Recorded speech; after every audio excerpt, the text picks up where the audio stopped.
reminded that sometimes like the biggest transformations begin when we're willing to see things differently, when we're open to it. I want your disbelief to be on high alert, because then if I do something that you know is impossible and it happens right in front of you, then wonder happens, then joy happens. The whole reason that I use magic is because it does create that sense of wonder. So if I hold it right here at my fingertips and blow, it completely disappears. I've always believed that one of the greatest kind of forms of leadership is helping people expand what's possible for themselves, right? And their team and their company. And you do that exceptionally well. Welcome to JOY², Live with Joy. This is the podcast where we get to explore the power of joy, purpose, passion, and fun, and how joy, when practiced intentionally, transforms how we live, work, and lead. I'm your host, Greg De Koker, and I believe that when you live with joy, everything gets better. And I mean everything. And this isn't just about feeling good. It's about unlocking joy as a resource, one that fuels better leadership, meaningful work, and thriving lives. Each week, we share the stories, the insights, and the sparks that ignite more joy, because joy is contagious, it's powerful, and it belongs to all of us. So lean in, stay curious, and let's create more joy together. This is JOY², brought to you by Essentia Group.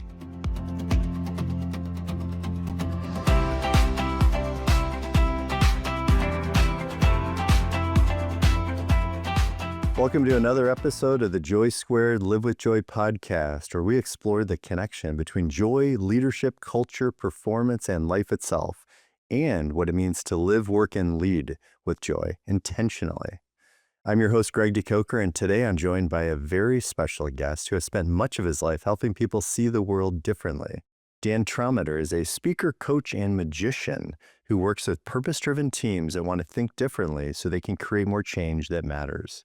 Over the past 2 decades, he's presented at more than 1,000 events, helping leaders, teams, and organizations challenge assumptions, discover new perspectives, and unlock possibilities they may not have seen before. His presentations are known for being insightful, engaging, funny, thought-provoking, and deeply human. As a world-class magician, Dan uses wonder and illusion as powerful metaphors to explore empathy, leadership, communication, and connection.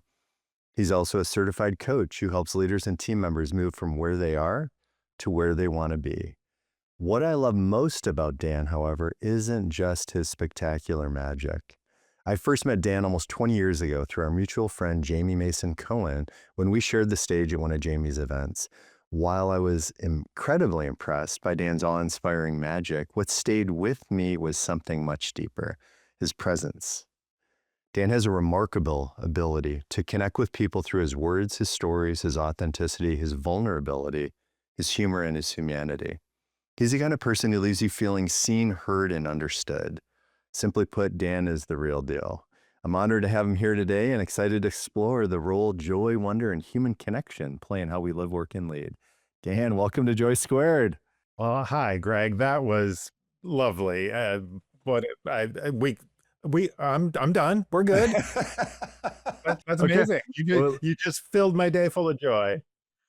that's awesome. All right, that's a cut. That's a wrap here. Hopefully everyone's gotten a little something out of it today's episode. Oh, that's great. Yeah, this is great. I'm glad to spend some time with you. Yeah, me too. No, I always enjoy spending time with you. So yeah, thanks for saying yes. Yeah, I appreciate it. Well, that's where I wanted to start. It's just, I know how busy you are with everything you're doing in your personal life and your professional life. And yeah, just, what made you say yes to joining this conversation? Oh, well, a few things. I'm going to say honestly, primarily to hang out with you some. We've spent some time together. I've really enjoyed it. Yeah, I me will too. take as much Greg as I can get. So that's one thing.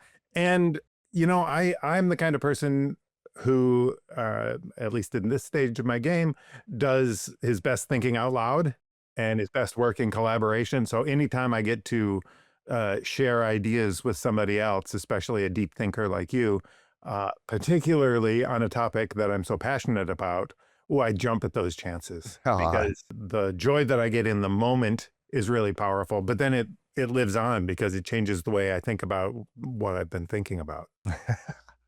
Well, I've loved, I know we've had opportunity to connect over the last kind of couple of months in person and in nature. And, you just the way you look at things, like just, walking around like your presence is, you are very present, to me, what I'm sharing, and, the way you acknowledge if I'm sharing something vulnerable and, appreciating and being grateful to it, the way we walk by and we'll see a flower and you'll want to stop and look at it and smell it. And yeah, then it's like, yeah, I probably walked past that flower on my street a million times. I haven't done that. It's just like it helps me to see things through your eyes. And it's like magic. I mean, hanging out with you is, magic. Thanks. And it's nice to hear too, because I've been working to cultivate that and grow that element of my personality, that sense of presence. I think I've always been deeply curious, and I mean, I want to say that I'm deeply observant. Who knows?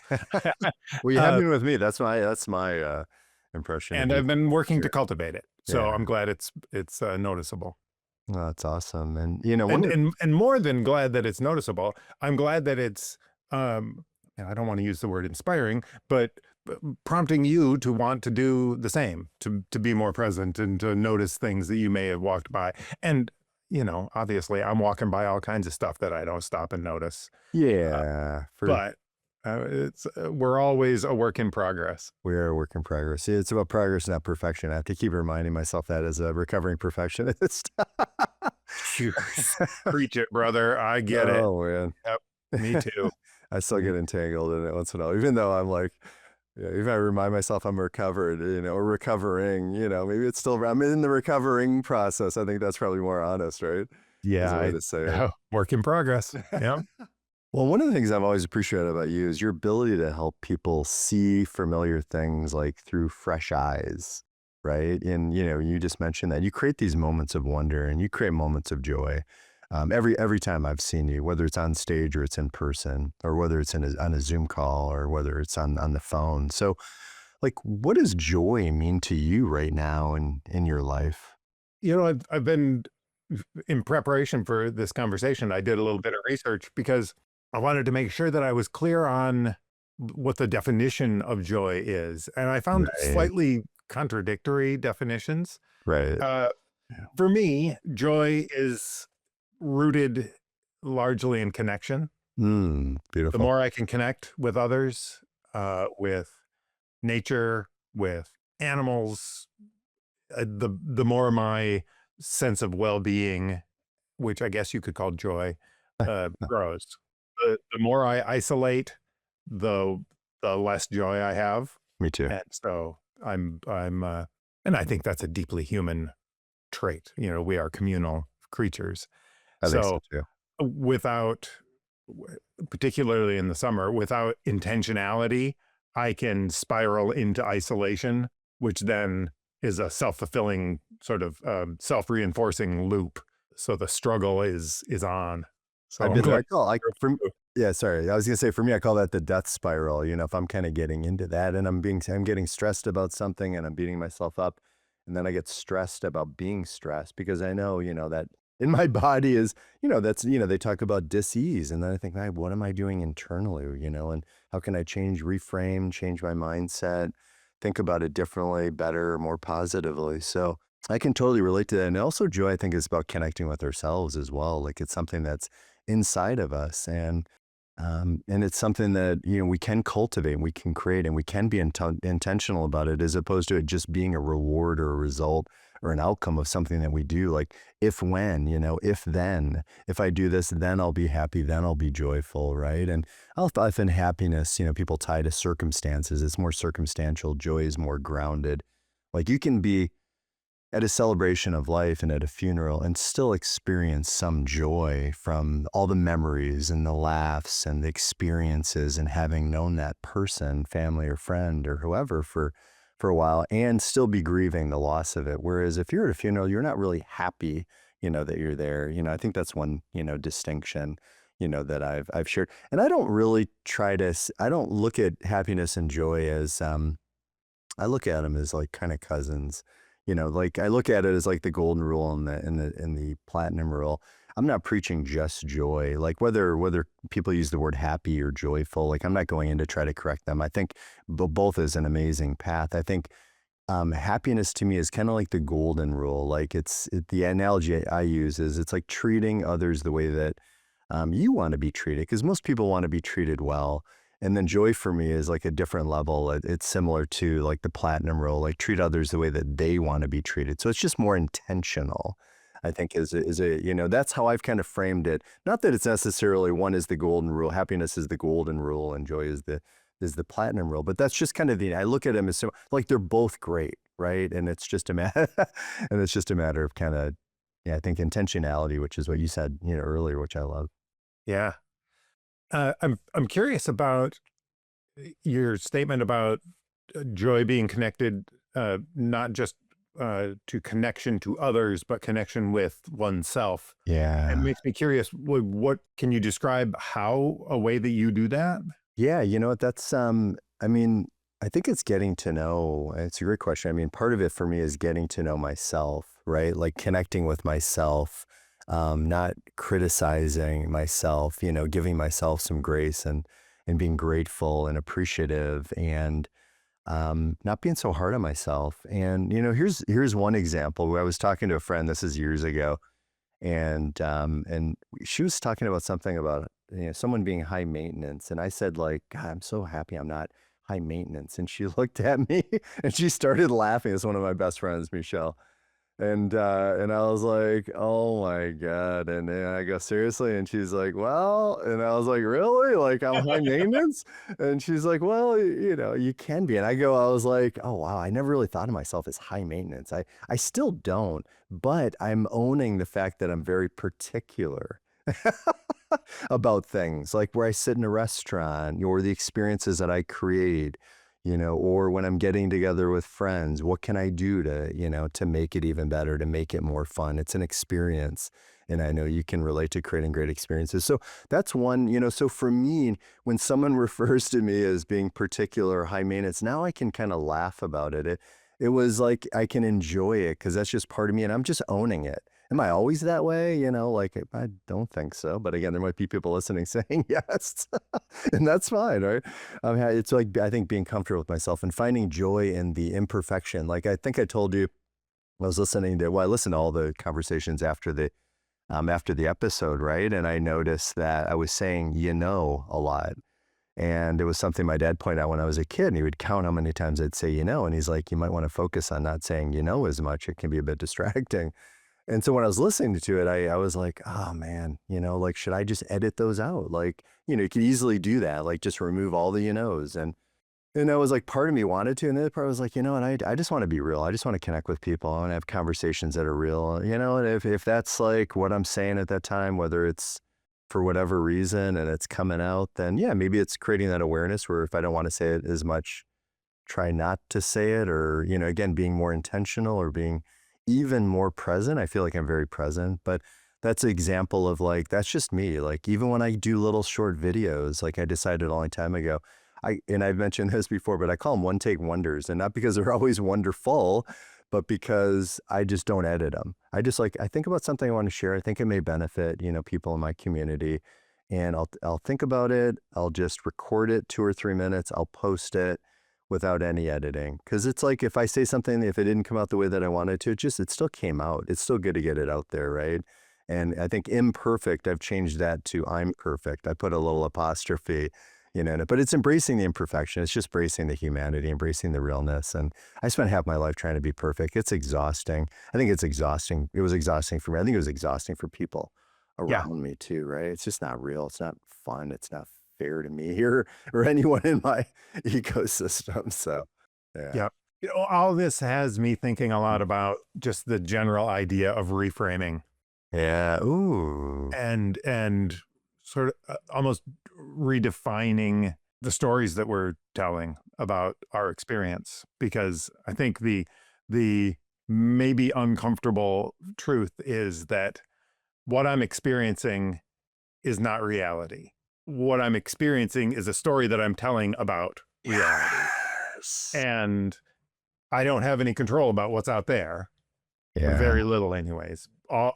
Where my agency lies is how I define what is out there, how the story that I'm telling about it. And so I can tell the story that I'm full of mistakes and that I'm saying you know too much and that that's a bad thing. Right. Well, that story is going to have a consequence, an outcome. And if that story is not serving me, well, then I want to change that story. I want to change that story to, you know what, that is just part of being human. I'm not going to have the exact right words to say every single time I open my mouth. I'm going to need a little moment to say, you know, that's fine. Not only is that fine, it's, in a way, it's perfect. So here's a great example, maybe. Yeah. Uh, Perfect as in imperfect. redefining, yeah, redefining the word perfect. So I think that what we have as a society decided is that perfect equals flawless. And I don't think that's accurate, or at least I choose not to define perfect that way. Perfect is, I mean, the universe has been unfolding just fine for billions of years. Yes. And stuff's blowing up and crashing into each other. And nobody looks at that and goes, oh man, that could be a lot better. You know, there's something wrong with the way the universe works. Well, we are part of the universe. So we are bound to have little flaws. And that's just part of the perfection of everything unfolding. I'm not going to beat myself up about it. Well, no, I am going to beat myself up about it, but I'm going to work to not beat myself up as much about it. And one way to do that is just simply redefining, all right, I'm not perfect, or I'm not flawless, but I'm perfect. Yeah. And I think you brought up a really good point. It's like the stories that we create.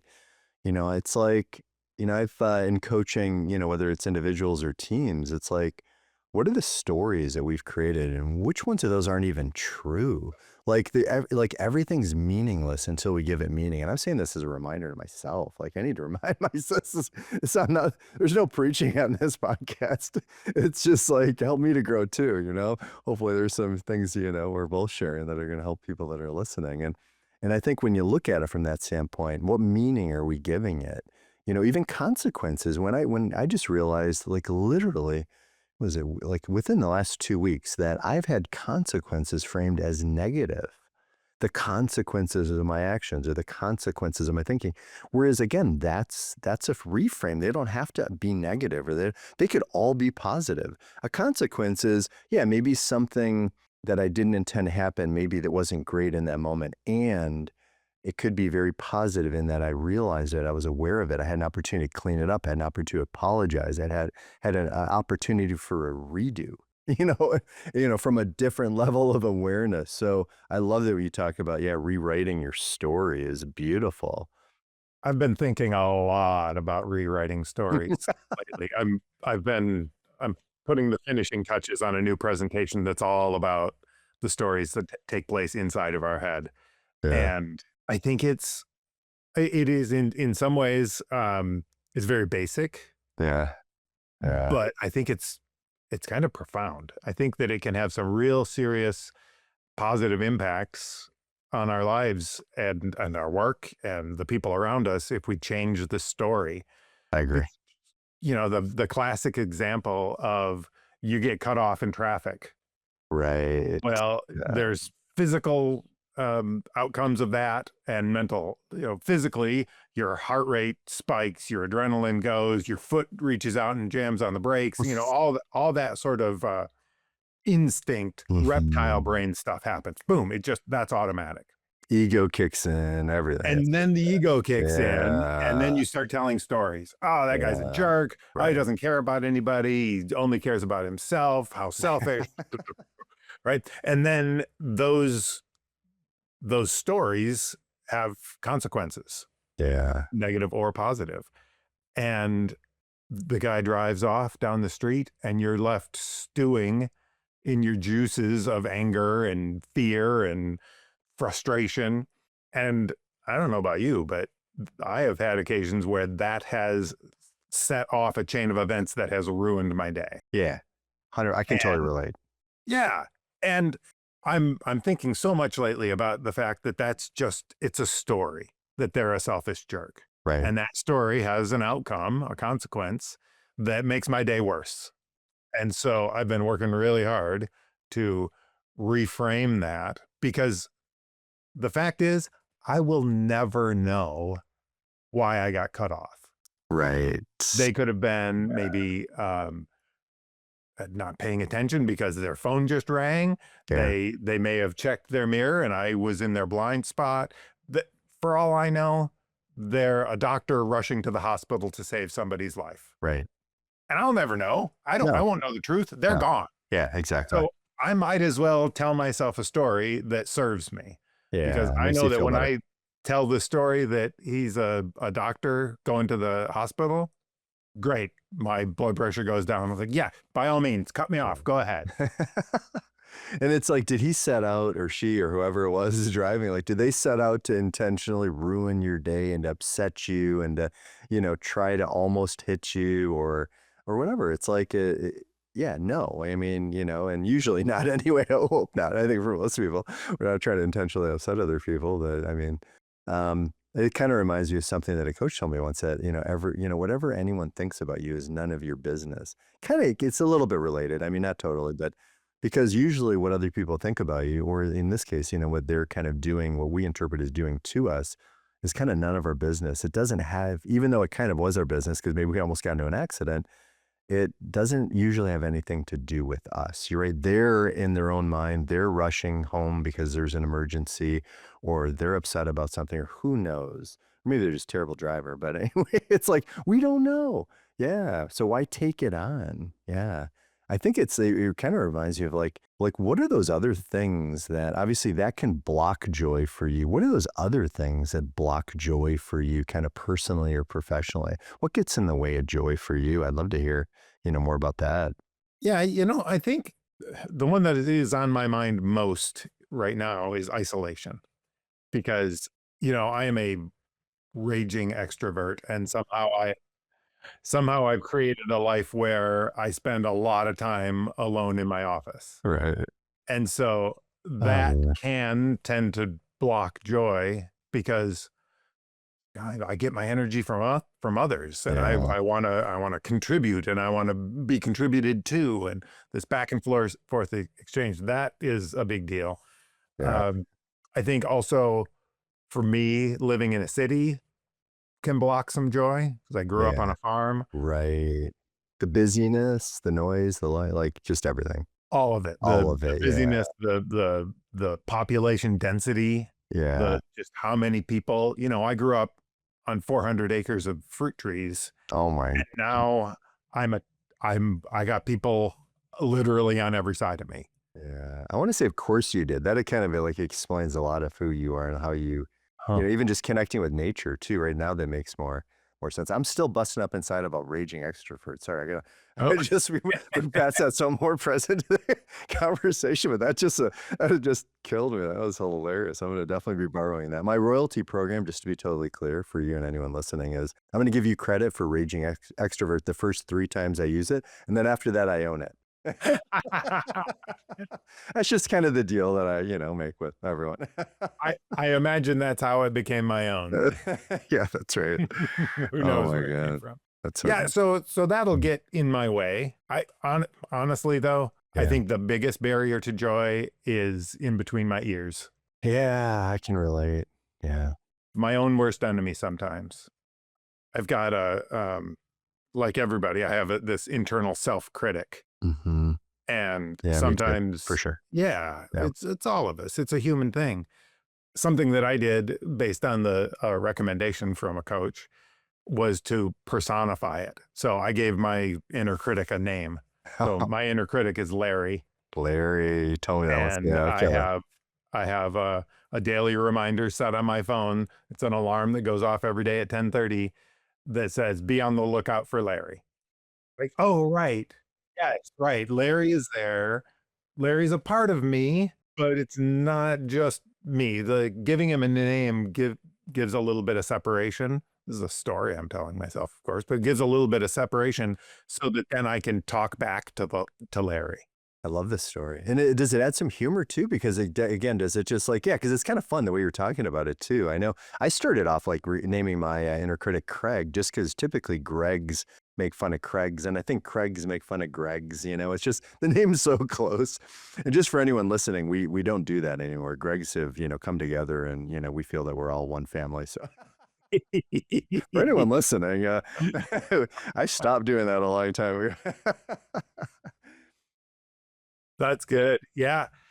So yeah, this uh, self-criticism, Yeah. isolation, comparison. I end up fighting the comparison monster. Yeah, comparison is the thief of joy. I heard that. I've heard that several times, and I've said it out loud too as a reminder to myself and anyone who's listening, out loud. Yeah, comparison is a thief of joy. Like when we compare ourselves to others, right? As opposed to looking at like even if it's like from a materialistic standpoint, someone that like, oh, has this beautiful home that you would love to live in, or they're driving your dream car, and as opposed to looking at it like, wow, if they could do that, then that makes it possible for me, even more possible. Like, as opposed to sitting in lack and scarcity. And I've done that and I do that. I still do that, right? It's a reminder, like I can do that if that's what I really want. Anything's possible. What do I really, really want?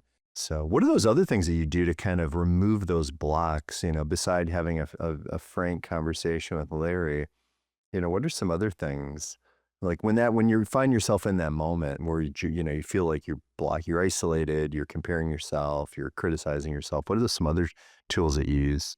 I'm just going to start by going back to Larry. Um, I loved how you said having a frank conversation with Larry, and you My, are hitting the my nail guy's Frank. I'm going to name my guy Frank now. I think that's got more energy now. on the head. That's funny. Let's be frank. Oh my God, let's be frank for a minute. Yeah. So I try to talk to Larry with gratitude. Like, you know what? Thanks, Larry. You're doing your job. That's the job of the self-critic. Yeah. He's gonna point out everything that's wrong from a place of love. All right, be careful. You're not doing this right. Right. You should be doing this right. Like, okay, that's cool. Thank you. Thanks for doing your job. I got it. Yeah. You don't even need to toss in an FU, do you? Like, No, because oh again, no, then you're bringing no. yourself kind of down to Larry's level, right? That's right. You're That's staying in right. the high, Yep, maintaining the high ground. Okay, good. That's that's another good right. reminder. I don't I always don't do want to that. fight with Larry. I don't want to fight with Larry because Larry's got more ammunition, and Larry's part of the older part of the brain Right. that's trying to keep you safe. Right?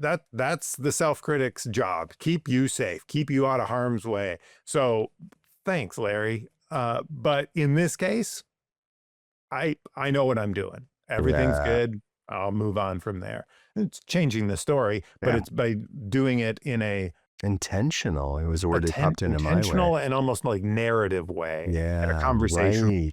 Yeah. Yeah. Yeah. What? Just a very real, I mean, obviously authentic. Well, there's another word that popped into my, I almost like controlling, but not in it, but in a positive way. You're controlling what you take out of that. You're in control. You're kind of, Larry's giving you some ideas. Hey, here's some things that aren't looking so good. The critic comes in and you decide what you want to listen to, what you want to take on, maybe what you want to work on, what maybe is something that is worth exploring or not. Yep. Another thing that I do to try to stay in touch with joy is a what went well journal. Ooh, what went So, well? yeah. So I found at various points in my life, particularly during the lockdowns of the pandemic, Yeah. that I was so focused on everything that was wrong. Larry was in command for sure. And Mm. I could see it happening. And so I Mhm. wanted to fight against that. And so I got a little journal. I stuck it by the bathroom sink up in outside the bedroom. And every night for, gosh, probably 3 or 4 years now, I spend, it's no more than 2 or 3 minutes. I write just a couple things that went well, one thing that I'm grateful for, one thing that was not ideal.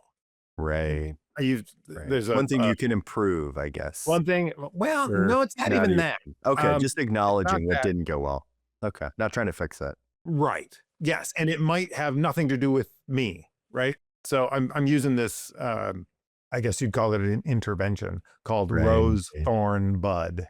Okay. Ooh. So a rose, a thorn, and a bud. I write one of each of those things. So a rose, what's something that was good today? Yeah, I love that.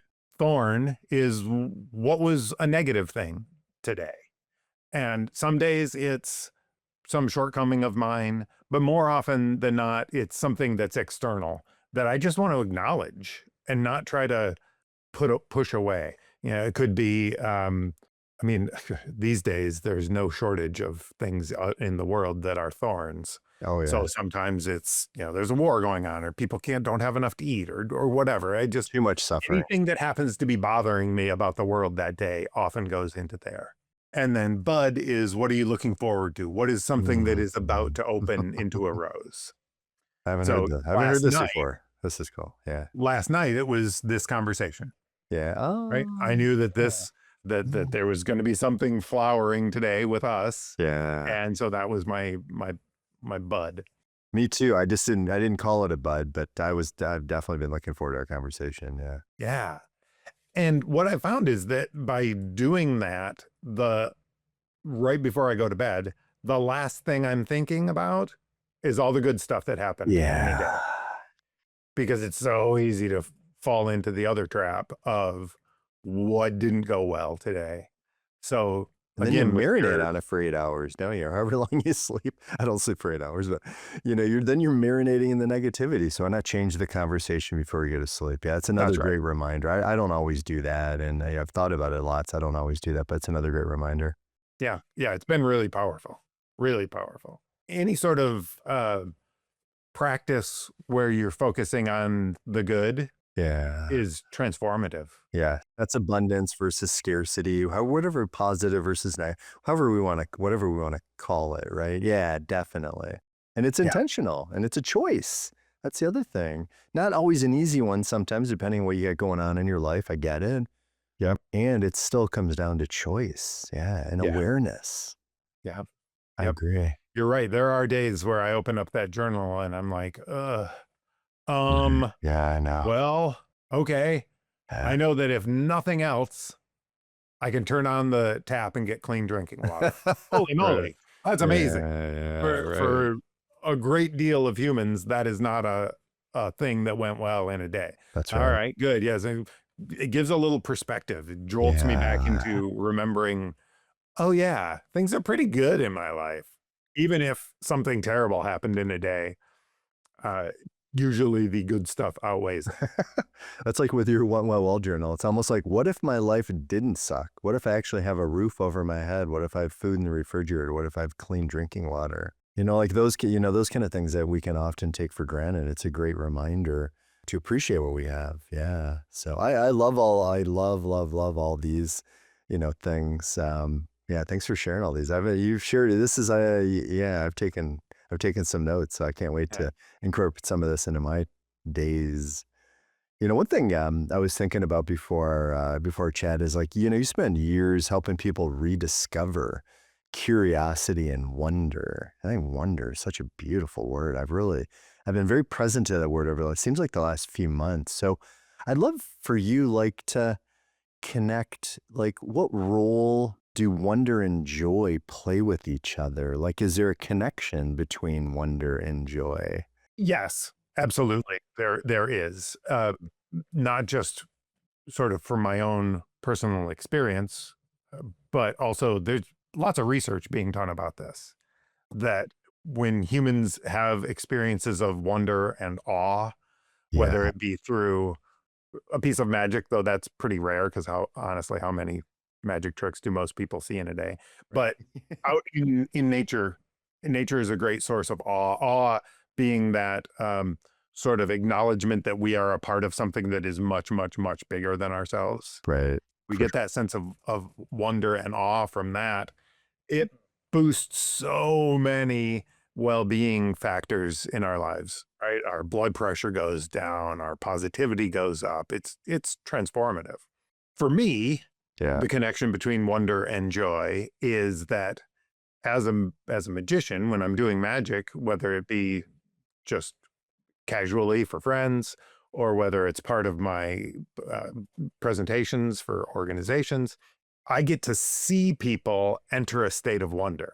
Yeah. Right. And oh man, Greg, it is the best. Yeah. I'll go and do like a cocktail hour, and I'll walk around and I'll just do magic tricks for a whole bunch of people. Yeah. And an occasion like that, I'm moving from group to group to group. So I have a very small sort of repertoire that I use for that.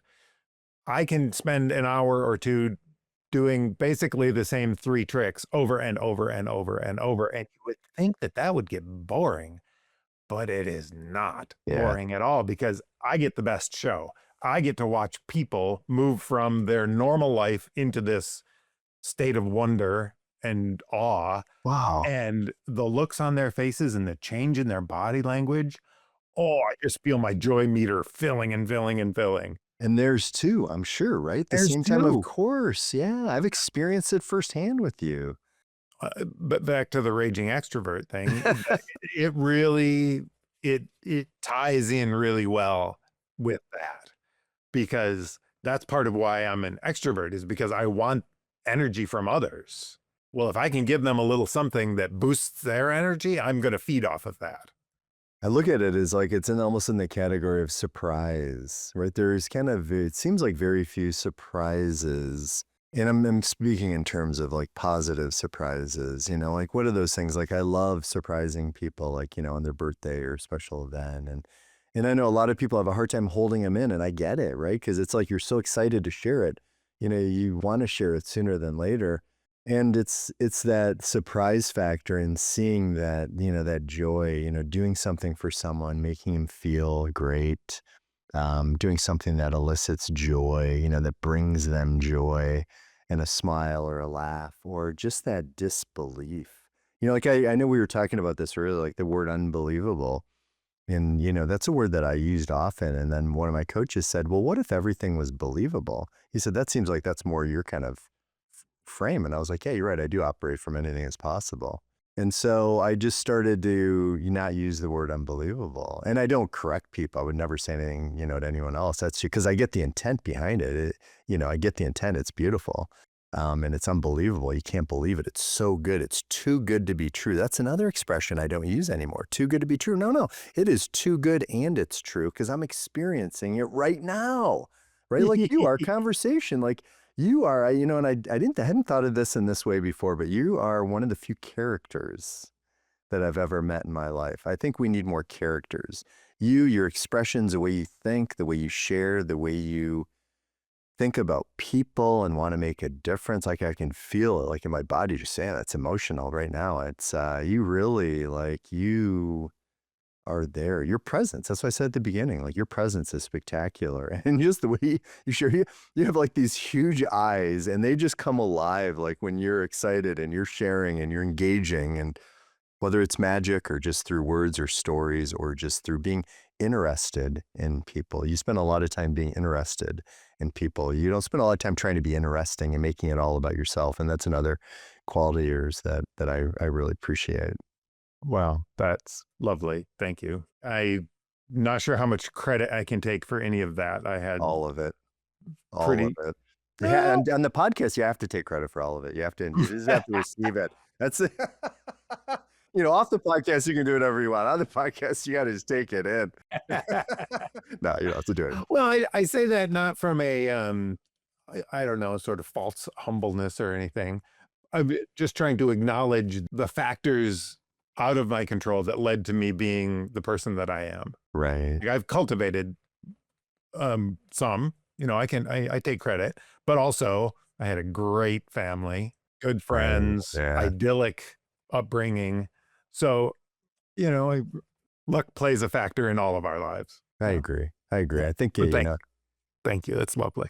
Yeah, no, I appreciate you. Yeah, I do. I really do. And I think luck now I define as, where preparation and opportunity meet, it not being, a coincidence. I don't really believe in coincidences. I think everything happens for a reason, so a reason, a season, or a lifetime. People come into our lives for a reason, a season, or a lifetime. And yeah, and I'm glad you're kind of back in my life. I'm glad that we've reconnected, and yeah, I look forward to a lot more conversations. And I thought I'd take it to kind of the corporate world if you're, if you're cool, because I know you do a lot of work with corporations and a lot of amazing work. And a lot of your work challenges people that question assumptions and consider different perspectives. So, what are the assumptions that most often get in the way of better leadership, stronger relationships, and more meaningful human connection?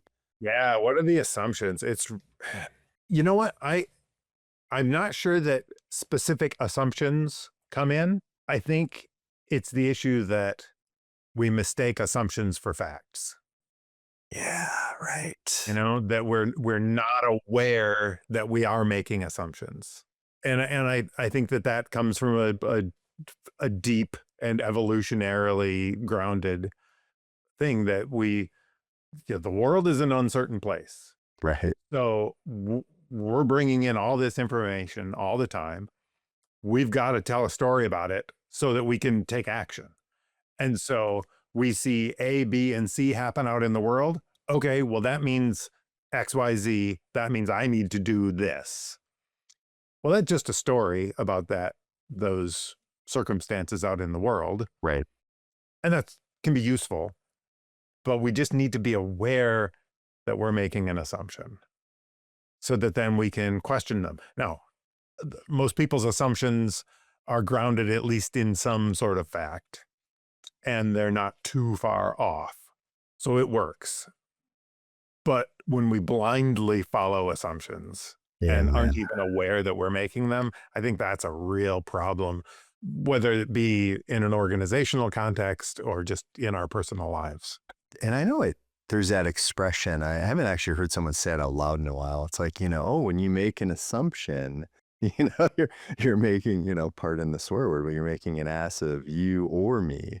Yeah. Right. And it's interesting, when you assume it's a great way. And again, maybe I'm sure that's not the intent most of the time, but it's a great awareness to really think about it. And I think when when you start talking about assumptions, I started thinking about expectations as well.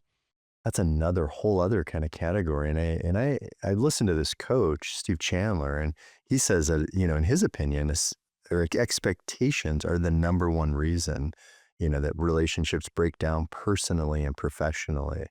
And he talks about expectations versus agreements. And he said, you can have an expectation of another person, but guess what? We're not on this planet to live up to other people's expectations. So if you have an expectation of someone, why don't you share it with them?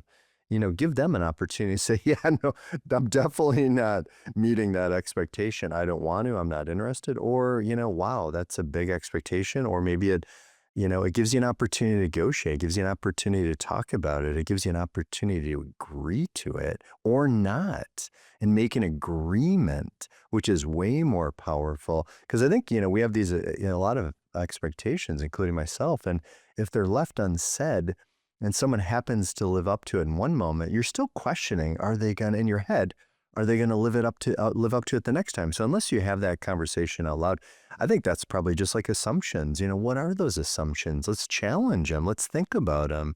Let's invite ourselves to rewrite the story if we need to, or replace a lot of it with actual facts. What are the bare bone facts? Like if you were to scale it all back. I remember I was coaching someone, and she was talking about a specific situation with her sister, and she had created this whole story around it. And I invited her to just like, okay, let's just focus on the bare bone facts. Like, what is it that actually happened? And then, because you've then added a lot of other details to it, but are those details real? And what we got to was she made up all of those details. And when we got to the bare bone fact, the bare bone fact was pure love. And it's incredible how, based on their history, it expanded beyond, that into their, kind of relationship that's gone, a bit, it's gone a bit off, for the last little while. And when she took it down to the bare bone, and she realized she was doing that a lot, and she told me after, she said, you know what, that one conversation changed my relationship with my sister. Yeah, wow. Yeah, no, and I got emotional now. I'm getting emotional now, and I got emotional then because it's like, we don't know the impact that, like, just having a conversation with someone. And that was a coaching conversation, but just any conversation we have with people and really being present to what they're going through. And maybe it's not about trying to fix it. Maybe it's meeting them where they're at. Maybe it's really getting clear about what they want. How can we support them in what they want? Like, yeah, lots of different ways we can build each other up and create more joy in the world. That's for that's for Yeah. sure. And a Yeah. lot of ways that we can destroy it, which is hopefully we're not doing that with this conversation. Your mention of expectation and assumption being related, I fully agree with. I think that expectations are just assumptions about the future, Yeah, that's right? right. Yeah, you're right. Because That's a great way to look at it. I hadn't thought the of that. expectation is all about the future, Yeah. right? I expect that this will happen. You will behave a certain way, whatever, right? I have expectations about other people's behavior or my own or whatever. Sometimes they work out, sometimes they don't. I try to keep my expectations in check. Yeah, and maybe say them out loud. So, think about that. Like, I mean, I would think inviting everyone, including myself, it's a great reminder. Like, what are those, because some of our expectations are unfair and often unrealistic and don't even include the other person's agreement. Like, I mean, when I listened to this audio of Steve Chandler, he didn't quite say it this way, but it's almost like, how dare you, have those assumptions of, expectations of me, right? I never agreed to that. I never said I would do that. So it's like, and again, I think it's just having those conversations, out loud. So I guess staying in the kind of corporate kind of realm, like I know you work with purpose-driven teams. I want to create change that matters. So what are the characteristics like you see in leaders and teams that create the greatest positive change and the greatest positive impact? Mm. I think a sense of curiosity, a Yeah. sense of possibility Yeah. that through effort we can improve both ourselves and the world around us. Those are the big ones, Yeah. right? No, That's a possibility and a sense of curiosity go a long way, whether it be between like the work that we are doing as an organization or about the relationships that we have. I mean, we're spending a lot of time with the people at work.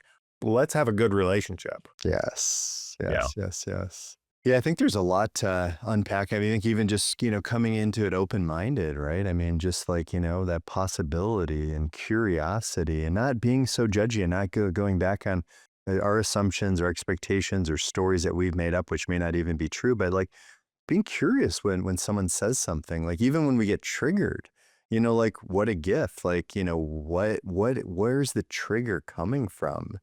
Right? And owning it too, and not blaming the other person. Because often, I know in my past, if I've gotten triggered by something someone said, I mean, it's often, if I react to it, it's often misdirected anger, frustration that it doesn't have anything to do with them. So where is that? Where's that coming from? And and it's a good sign for me. I'm like, I got some more work to do. That trigger. It's like, oh, that's interesting. I thought I'd kind of dealt with that, and obviously that's still there. I need to figure out how to let that go and deal with it and own it and honor it. And then, yeah, to have a frank conversation with Craig or with Frank, as maybe I'll now call him. I like Frank's got more energy around it. Oh man. Yeah, I think just having curiosity and suspending judgment, as you say, really is powerful. Like, yes, I'm going to judge. Of course, that is human nature. But if I can just pause a little bit Yeah. before I Suspend. commit to the judgment. Yes. Yep. And judgment is not necessarily negative. Yeah. It's a judgment call can be positive or negative, but suspending that judgment for a little while so that curiosity can flourish, because I mean, Wow, I love that. That's a great. I hadn't thought of it that way. I mean, that's because, yeah, again, I mean, I do my best not to be judgmental, and there are times when I catch myself. I'm like, oh my God, I've already judged that person. I don't even know. I'm like, I remember I was at this retreat, and it was like I had asked the person hosting the retreat, like, how has it been here? Because I was looking for spaces to host my retreats, and she said, and someone I've known for a while, and she's a gem, and she said, it hasn't been a great experience. The owners haven't been great, to work with. And I remember looking over at the owners, it was a couple, And I was in my head, I was like, oh yeah, he looks like a bit of an asshole. You know what? He looks like a bit of a jerk. And I was like, oh my God, I haven't even met him. And I'm taking what she said because I know her and trust her as fact. You know, who knows? Like maybe she was having a bad day. He was having a bad day. What? I don't know any of the details leading up to it. And then I was looking at her and I was like, yeah, she seems like, yeah, maybe she could be, like, a bit high strung. And I'm like, oh my God, I'm making up stuff in my head. And so I intentionally went over to introduce myself to him, and I was curious, because I wanted for my own experience. And I was very grateful to be that aware in my life to notice how I was thinking, to stop it and just to suspend judgment. Well, I mean, I was already on the judgment path, but to suspend it after noticing it and go meet him. And what a gem of a man he was and is, and he'll be a lifelong friend. He's someone that I started talking to, and I told him I was starting to do retreats, and he said, hey, I know we're a bit on the pricey side. I'm happy to work with you if you like this space. If you're interested in learning more, I'm happy to reduce it. And I was like, wow, didn't even ask for a discount already. He's creating an opening for me. He said, you should come over and, like, if you want to come over and do my morning routine with me and kind of get to know the space a little bit better and get to know each other a little bit better. This is on a Zoom call. And I was like, we ended up having a Zoom call, but in the in-person conversation, he's inviting me, to do all these things. And he's since come to one of my retreats. I just saw him last week at an event that I invited him to. And anyway, I was like, wow, I'm so happy that I didn't take her word. I didn't for fact. I'm glad I stopped that judgment train. I'm on the joy train, and sometimes being on the joy train, means noticing when I've gotten off the joy train and I've stepped onto the judgment train, because that's like not the joy train. Those are two totally different trains. Yeah. Yeah. Yeah. I love how you put the brakes on the judgment. Uh, it made me think and ramped up your curiosity. It made me think of one of the big takeaways that I hope that people leave Yeah. my presentations with. I spend a lot of time in the presentation just reminding people, hey, you're making assumptions. That's okay. Test them, make sure that they're grounded in fact. That's cool, Dan. But how do we do that, right? We're in this very uncertain world. We're going to make assumptions. What do we do? The thing that I hope that people do is decrease their sense of certainty and increase curiosity. Because certainty is the antithesis of curiosity. When we have certainty, there's no reason to be curious because we already know the answer. Yes. Right? But if we can stop for a moment and put that right answer and that certainty aside for a moment, you can always pick it up later, put it aside and just be curious, you'll be surprised what you find. And then you can either confirm your certainty or adapt it. Yeah. Wow. What a great way to create that opening and that awareness, and I think reminds me of Robin Sharma. He talks about this 3-step success formula, where it's like, with greater awareness, with better awareness, we're going to make better choices. And if we're making better choices, we're going to have better results. So Nice. this is, it's a great way to frame it. And I love that takeaway, and what a great way to kind of wrap up our conversation, today, Dan. So yeah, I want to thank you like so much for your time and energy and wisdom today. It's been such a pleasure. Like, this conversation has reminded me something I felt, every time we've crossed paths over the last 20 years, that your gift isn't simply helping people see what isn't there. It's helping people see what is already there, but maybe they've overlooked, Yeah. for a while. And so I think through your coaching, your storytelling, your speaking, and your magic, you have this extraordinary ability to create moments of awareness, connection, and possibility, and curiosity, of course. That's I'm lovely. still curious. I've seen your magic up close, and it is awe-inspiring. I like, sleeves up. I'm a foot away. I can't get any closer to it, and I still can't figure it out. Right. So I think part of So that is, yeah. that makes me think. Oh yeah. Now this is only going to work for the folks who are watching this. Listening may not be that great, so I'll try to describe what I'm doing. I've got this Yeah. old silver dollar. It's from 1883. Uh, it's big shiny silver coin, Beautiful. and The whole reason that I use magic is because it does create that sense of wonder. So if I hold it right here at my fingertips and blow, it completely disappears. Now, Oh, it's not actually gone. It's actually right here in the air. Yeah, it's right there. I'll grab it right at the tips of my fingers. I know it's invisible, but when I squeeze it, then it gets visible. okay. So for anyone listening, if you if you get the urge, I'll have to put a time. We'll put a timestamp on this so people can actually see it because it's like it's just it looks it looks unbelievable. A word that I typically don't use, but that's how it looks. It's like Yeah. yeah, Well, and it is unbelievable, it is right? I mean, unbelievable. Yeah, people can't hard to make believe coins it. disappear, Right. but Yeah, that's all that's there right. is to it. I mean, there is fact. And so it is unbelievable. And that's a healthy disbelief, but Yes. also tied into that Yeah. disbelief. And I think that this is an important thing about magic. Magicians don't want their audiences to suspend their disbelief. Right.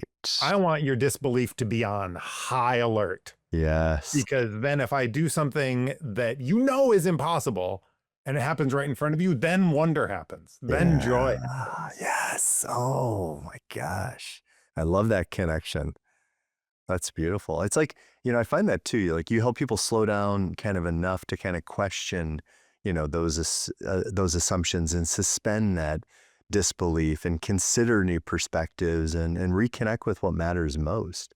I think that's again one of your many gifts, and you do it with warmth and you do it with humility and humor and authenticity and just genuine care for people. I've always believed that one of the greatest kind of forms of leadership is helping people expand what's possible for themselves, right? And their team and their company. And you do that exceptionally well. So thanks for sharing, yeah, everything you shared today. Thanks for the magic at the end. For those listening, it was incredible.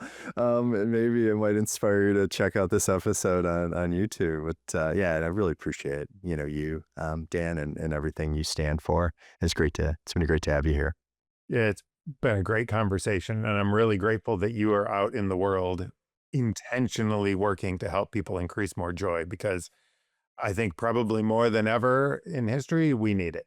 Yeah, thanks for saying that. No, I'm very grateful as well. I get emotional well, I mean, during the episodes I do, but watching it, it's often, the tears of joy. I call it joy streaming. I just, I'm very grateful. I've kind of created something where I get to have these kind of conversations with people like you, incredible people, and then share with people that where hopefully something resonates, and not everything, will, I get that, but hopefully there's some nuggets in there. And yeah, and that, which reminds me, just like thanking everyone, if you're listening to this, if you're watching it, like, thanks for spending part of your day with us, right? And I just found there's so many powerful insights from, today's conversation, like questioning your assumptions and, the connection between disbelief and wonder and joy and possibility and the role presence plays in meaningful relationships. And you exhibit that, Dan. So thank you for that. And the reminder that sometimes like the biggest transformations begin when we're willing to see things differently, when we're open to it, when we're yeah, willing to suspend disbelief, right? So, Totally. Love it. and my Yeah. my invitation to everyone is simple, is always, it's like, please don't try to apply everything, just like choose one insight, one idea, or one perspective shift and put into action this week because while awareness creates possibilities, taking action is where transformation happens. So until next time, remember, joy isn't something we have to wait for. It's something we can intentionally create, cultivate, and share. So live, work, and lead with more joy intentionally. Cheers. Thanks for spending this time with us on JOY², where joy multiplies and everything gets better.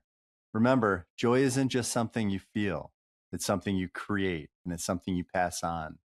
If this conversation sparks something in you, share it, because joy is contagious. What we're building here is bigger than a podcast. It's a reminder and a movement that how we live, work, and lead truly matters. Until next time, live with joy, lead with purpose, and never forget to have fun. Keep choosing joy, squared. And if you're enjoying the journey, we'd be grateful if you subscribe, like, and share JOY² so the ripple keeps spreading.